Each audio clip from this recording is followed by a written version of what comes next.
Lorsque nous regardons le Grand Moyen-Orient, nous voyons qu'il s'agit d'une zone facilement définissable, située entre le monde grec, l'Occident, le monde chinois et le monde indien, séparée de ces trois-là. Et au centre de cette région, l'Iran se distingue nettement, une nation qui abrite la très ancienne civilisation perse et qui a résisté pendant des milliers d'années aux changements, agressions et influences les plus divers. Dans cette vidéo, nous discuterons de la géopolitique iranienne. Mais avant cela, n'oubliez pas de vous abonner à la chaîne, d'activer la cloche de notification et de rejoindre notre groupe Telegram, qui se trouve dans la description de la vidéo. Ainsi, vous serez toujours au courant de tout ce qui se passe sur la chaîne. Et aidez aussi la chaîne en la partageant avec tous ceux que vous connaissez, afin que je puisse continuer à vous apporter du contenu géopolitique authentique. Votre soutien est essentiel pour que je puisse continuer ce travail. Je m'appelle Adélion Peta et voici Géopolitique mondiale.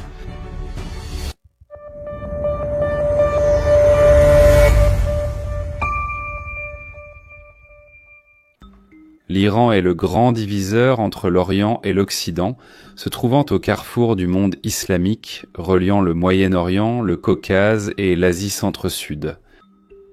En raison de cela, l'Iran a lutté pour équilibrer les avantages et les inconvénients de sa position et de sa géographie.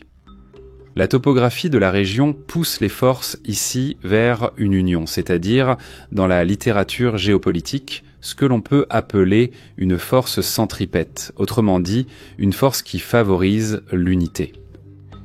Cela s'explique par le fait que, depuis l'Antiquité, au centre de cette région, où se trouve ce que l'on appelle le noyau perse ou le noyau géopolitique de l'Iran, sur le plateau iranien, se sont établies au fond les forces politiques les plus variées, des Mèdes, qui étaient pans des tribus aryennes, et qui serviraient de base à la formation de l'ancien empire perse en 550 avant Jésus-Christ. Cela est dû au fait que la région est entourée d'une topographie montagneuse, qui a protégé la civilisation perse avec, à l'ouest, la chaîne de montagnes du Zagros, au nord les montagnes de l'Alborz, à l'est les déserts de Kavir et de Lut, et au sud encore le golfe Persique et le golfe d'Oman. Et la mer d'Arabie, et un peu plus au nord, la mer Caspienne. Sa seule partie plate se trouve au sud-ouest, dans la région du Khouzistan, à la frontière avec l'actuel Irak, qui a servi de pont d'accès entre les deux pays depuis l'Antiquité. Depuis la formation de l'Empire perse jusqu'à nos jours, le défi des dirigeants perses et iraniens a été de se protéger contre les forces les plus variées venant aussi bien de l'Est que de l'Ouest, leur histoire étant celle d'avoir été conquise par de nombreux peuples différents. Des Grecs, des Mongols, des Turcs, des Arabes et des Anglais, tous ont conquis l'ancienne Perse à plusieurs reprises. Cela a poussé les dirigeants de cette région à toujours chercher à conquérir le maximum de territoire autour de leurs plateaux afin de les utiliser comme zone tampon contre les agressions extérieures. En pratique, le plateau iranien est synonyme d'un seul pays. L'Iran, qui possède également l'une des plus grandes populations du Moyen-Orient. L'Iran est le troisième pays au monde en réserve de pétrole et le deuxième en réserve de gaz naturel. Mais c'est la localisation de l'Iran au sud du cœur continental de Mackinder, ou Heartland, et à l'intérieur du Rimland de Spikeman, qui est, plus que tout autre facteur, quelque chose à noter. La majeure partie du pétrole et du gaz naturel du Moyen-Orient se trouve précisément dans le golfe Persique ou dans la région de la mer Caspienne, et le seul pays qui englobe les deux zones est l'Iran. Le golfe Persique possède 55% des réserves mondiales de pétrole brut et l'Iran domine tout le golfe, depuis la frontière avec l'Irak jusqu'au détroit d'Ormuz. La côte iranienne à l'intérieur du détroit d'Ormuz est la plus longue de tous les pays de la région, et possède de nombreux endroits excellents pour cacher des vedettes rapides afin d'attaquer les pétroliers en cas de guerre, un facteur qui, s'il se produisait, affecterait lourdement l'économie mondiale. De plus, l'Iran possède une grande côte sur la mer d'Arabie, y compris le port de Chabahar, près de la frontière avec le Pakistan, ce qui le rend vital pour offrir un accès aux pays d'Asie centrale qui n'ont pas de littoral. Pendant ce temps, la côte iranienne sur la mer Caspienne, à l'extrême nord, est entourée de montagnes couvertes de forêts. En regardant la carte de l'Eurasie, on peut voir la chaîne des Zagros, qui s'étend de l'Anatolie, en Turquie, au nord-ouest, jusqu'au Baloutchistan, au sud-est de l'Iran et une partie du Pakistan. À l'ouest de cette chaîne de montagnes, les routes mènent à la région de la Mésopotamie, tandis qu'à l'est et au nord-est, elles s'ouvrent sur le Khorasan, une région qui englobe une partie des pays d'Asie centrale. Ainsi, la position géographique de l'Iran est privilégiée puisqu'il est frontalier à la fois du Moyen-Orient et de l'Asie centrale. Aucun pays arabe ne peut revendiquer cette position géographique et énergétique. L'Iran exerce également une influence sur l'Asie centrale et le Caucase, où vivent d'importantes populations d'Iraniens ethniques. L'influence de l'Iran sur la Turquie et le monde arabe est bien connue, mais son influence au nord et à l'est est tout aussi importante. Le pays occupe une position politique enviable en Méditerranée, contrôlant des zones du Hamas à Gaza, du Hezbollah dans le sud du Liban et du gouvernement alaouite en Syrie. Dans l'ancienne Perse, les empereurs sassanides réservaient des sièges vides pour les dirigeants de l'Empire romain, de l'Empire chinois et des nomades d'Asie centrale. Ces prétentions n'ont pas disparu à l'époque moderne et doivent être prises en compte par les pays voisins, comme la Russie. L'Iran est un pays doté d'une histoire ancienne et d'une influence qui s'étend sur toute la région, voire au-delà. L'ancienne Perse fut la première superpuissance du monde et la dynamique de sa civilisation s'étend jusqu'à nos jours. Le pays n'a pas été créé artificiellement au Xe siècle comme la plupart des pays du Moyen-Orient, en particulier l'Arabie saoudite, mais il correspond presque entièrement au plateau iranien. Par conséquent, la position géographique de l'Iran, son histoire et son influence culturelle doivent être prises en compte par les pays voisins et par le monde. Comme l'a dit le linguiste Nicolas Auster, parmi les anciens peuples du Moyen-Orient, seuls les Hébreux et les Iraniens possèdent dans les Samaritains des textes et des traductions culturelles qui ont survécu à travers les âges jusqu'à nos jours. La langue persane, le farsi, n'a pas été remplacée par l'arabe comme ce fut le cas pour de nombreuses autres langues de la région, et elle est restée sous la même forme aujourd'hui qu'au XIe siècle, bien qu'elles aient adopté l'alphabet, c'est-à-dire l'écriture arabe. L'Iran a un héritage plus robuste en tant qu'État-nation et civilisation urbaine. Que la plupart des endroits du monde arabe et tous les endroits du croissant fertile, y compris la Mésopotamie et la Palestine, qui sont des régions extrêmement anciennes. L'Iran n'a rien d'artificiel. En d'autres termes, les centres de pouvoir eux-mêmes au sein de son régime indiquent un niveau d'institution plus élevé que presque partout ailleurs dans la région, sauf peut-être Israël et la Turquie. Tout comme le Moyen-Orient et c'était le pivot pour l'île-monde de Mackinder, l'Iran est certes lui-même la charnière universelle du Moyen-Orient. C'est précisément pour cette raison que l'Iran s'est de plus en plus rapproché de l'Inde et de la Chine, dont les marines pourraient, à un moment donné du XXIe siècle, partager la domination avec les États-Unis sur les routes maritimes eurasiennes. Bien que l'Iran soit beaucoup plus petit en taille et en population que ces deux puissances, ou que la Russie ou l'Europe, l'Iran, en raison de sa géographie clé au Moyen-Orient en termes de localisation, de population et de ressources énergétiques, est fondamental pour la géopolitique mondiale. En termes de culture, il y a aussi ce que l'on pourrait appeler l'idée de l'Iran, qui concerne à la fois la culture et la langue, mais aussi la race et le territoire. L'Iran étant un pôle de civilisation, tout comme l'étaient la Grèce antique et la Chine, attire d'autres peuples et langues dans son orbite linguistique et culturelle.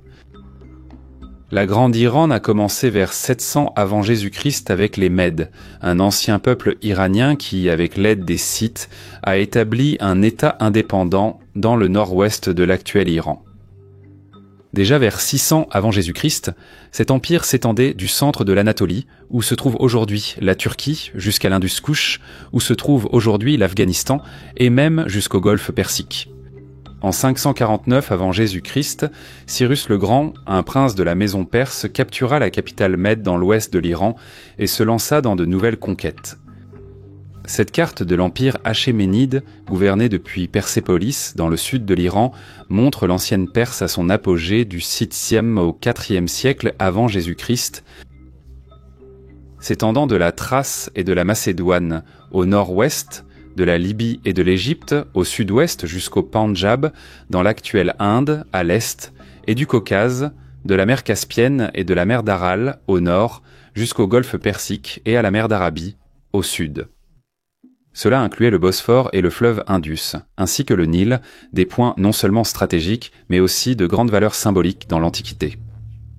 Aucun empire jusque-là dans l'histoire mondiale n'avait égalé cela en taille et en puissance. Bien que les guerres du VIe siècle avaient sexe Jésus-Christ, entre la Perse et la Grèce antique domine l'imaginaire occidental concernant l'ancien Iran, avec notre sympathie pour les Grecs en opposition à l'Empire perse. Il est également vrai que le règne perse s'est déroulé sous une paix relative, une tolérance et la souveraineté de la Perse achéménide et des empires qui lui ont succédé. En particulier les Parthes, qui, sachant gérer la complexité culturelle et religieuse de la région, ont toujours constitué un obstacle à l'hégémonie romaine au Moyen-Orient. Les Parthes ont régné du IIIe siècle avant Jésus-Christ au IIIe siècle après Jésus-Christ, généralement de la Syrie et de l'Irak jusqu'au centre de l'Afghanistan et du Pakistan, incluant l'Arménie et le Turkménistan. Il existe de grandes et curieuses similitudes entre l'ancien royaume parthe et l'Iran actuel, car au lieu d'essayer de dominer du Bosphore jusqu'à l'Indus comme la Perse achéménide, l'empire parthe a adopté une vision plus réaliste et semblable à l'Iran du XXIe siècle en se concentrant sur le Moyen-Orient en direction de la mer Méditerranée.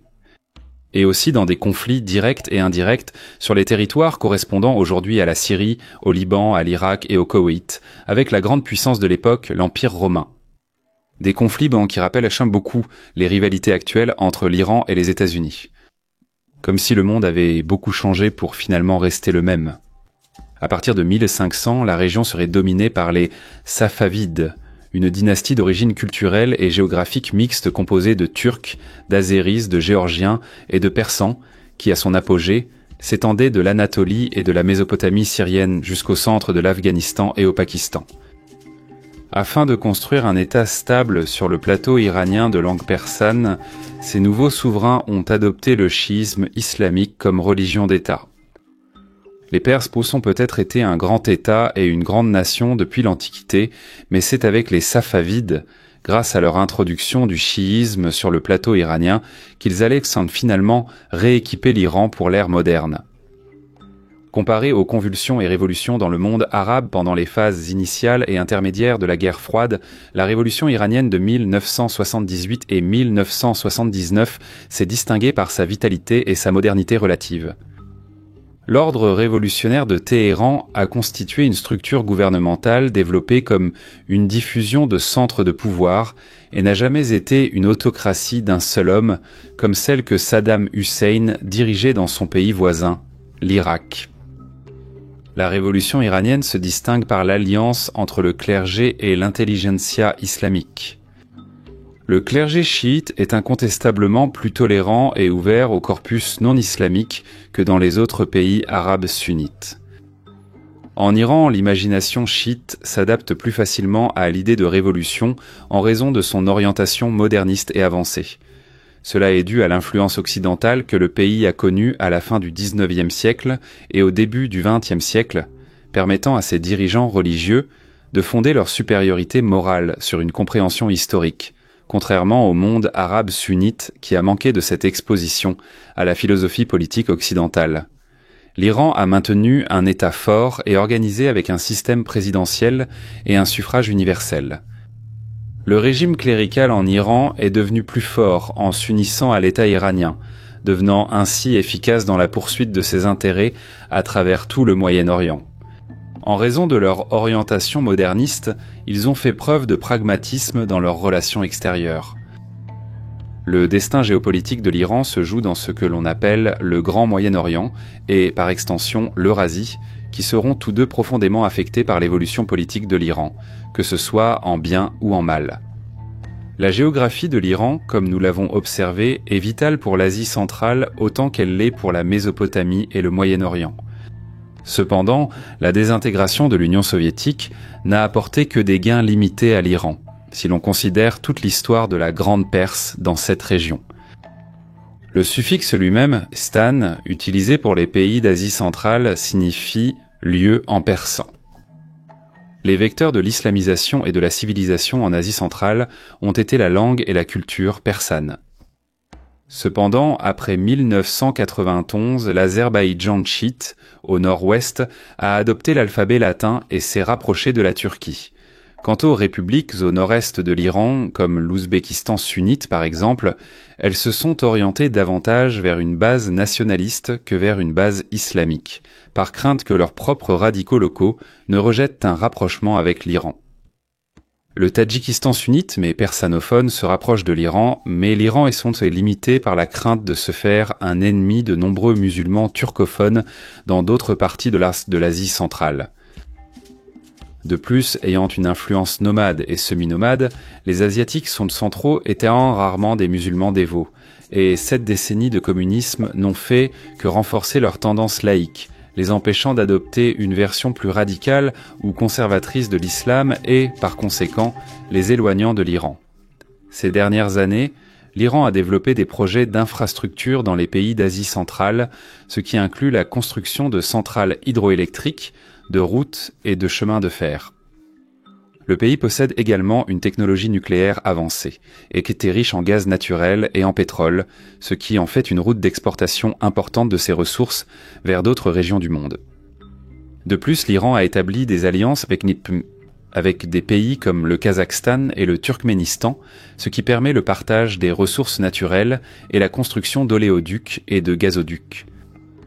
Cependant, bien qu'il soit un pays influent dans certaines parties du monde arabe, l'Iran fait encore face à des obstacles pour étendre son influence en Asie centrale. Cela s'explique en partie par le fait que de nombreux pays de l'ex-Union soviétique entretiennent des relations diplomatiques avec Israël, ce qui limite son action.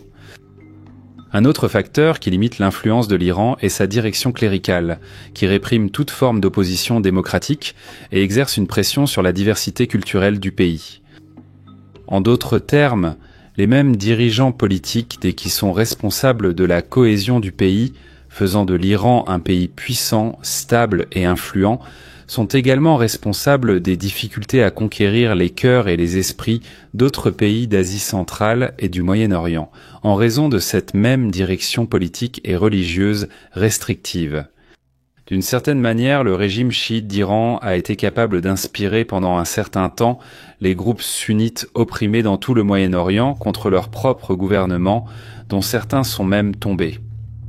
Grâce à son service de renseignement hautement efficace, l'Iran a longtemps dirigé un empire postmoderne d'entités sous-étatiques, y compris le Hamas en Palestine, le Hezbollah au Liban et des mouvements insurgés dans le nord de l'Irak, où il a mené une guerre indirecte contre les États-Unis. La géographie détermine que l'Iran sera crucial pour les tendances du Grand Moyen-Orient et de l'Eurasie, mais elle ne peut pas dicter dans quel but il sera crucial. Après tout, cela dépend des décisions de ses dirigeants et des dirigeants des autres pays ayant des intérêts dans la région. Actuellement, l'Iran a bâti un puissant empire étrange, sans colonies et sans chars, sans blindés ou porte-avions, mais en développant l'une des machines de guerre indirectes les plus efficaces au monde. Au lieu de l'impérialisme classique par invasion et occupation, l'Iran est une puissance au sein du Moyen-Orient grâce à une stratégie en 3 volets: la guerre par procuration, les armes asymétriques et la propagande. En particulier, des légions de jeunes hommes frustrés. Le Hezbollah, un acteur politique puissant au Liban, est contrôlé par Téhéran et constitue l'état de facto dans la région, avec plus de pouvoir militaire et organisationnel, ainsi qu'un engagement communautaire supérieur à celui des autorités officielles de Beyrouth. Dans la bande de Gaza, l'aide financière et militaire de l'Iran a séduit les Palestiniens pauvres qui étaient aliénés et éloignés de l'influence des autres États arabes sunnites. Dans la région, en Syrie et en Irak, ce sont des gouvernements amis de Téhéran, ce dernier étant un allié politique solide, étroitement lié au service de renseignement iranien. Enfin, dans le Golfe Persique, l'Iran est soit la seule grande puissance avec sa côte longue et fragmentée, face à de petits et relativement faibles principautés arabes que l'Iran peut militairement vaincre individuellement ou miner à travers les populations chiites locales, notamment au Bahreïn, ou porter préjudice à l'économie mondiale en bloquant potentiellement le détroit d'Ormuz. Au début des années 2020, avec la guerre en Ukraine, les Iraniens ont activement soutenu la Russie. voyant dans ce conflit un moyen d'affaiblir militairement l'OTAN tout en testant leur propre technologie militaire. D'un autre côté, par l'intermédiaire de la Chine, l'Iran a tenté de réduire ses tensions avec l'Arabie Saoudite, ce qui pourrait changer radicalement la dynamique de tout le Moyen-Orient et même isoler Israël à l'avenir. Cependant, pour cet avenir, la situation de l'Iran reste compliquée en raison de sa dépendance à l'approvisionnement alimentaire extérieur, de l'inflation, de la démondialisation et des pénuries humanitaires. À venir, la pénurie alimentaire pourrait mettre une pression considérable sur les élites iraniennes, notamment les ayatollahs. Et cela, ajouté à sa stagnation démographique, pourrait faire grimper fortement le coût de la vie dans le pays à des niveaux de plus en plus élevés et peut-être insoutenables à l'avenir. Ce sont d'énormes défis qui pourraient en remettre en question l'existence même du pays. D'autant plus que le fait que l'Iran se trouve au cœur de la machine eurasienne du continent ne fera qu'augmenter la pression sur les Iraniens et jamais la diminuer. Merci à tous, j'espère que cela vous a plu et n'oubliez pas d'aider la chaîne en partageant cette vidéo avec tous ceux que vous connaissez. Et si vous pouvez aider encore plus, pensez à devenir membre pour avoir un accès anticipé aux vidéos et aux autres vidéos exclusives, où je publie progressivement des cours pour les membres. De plus, il y a des lives exclusifs avec moi. Mais si vous ne pouvez pas, ce n'est pas grave, partagez simplement, et cela aidera déjà beaucoup. À bientôt et à la prochaine vidéo.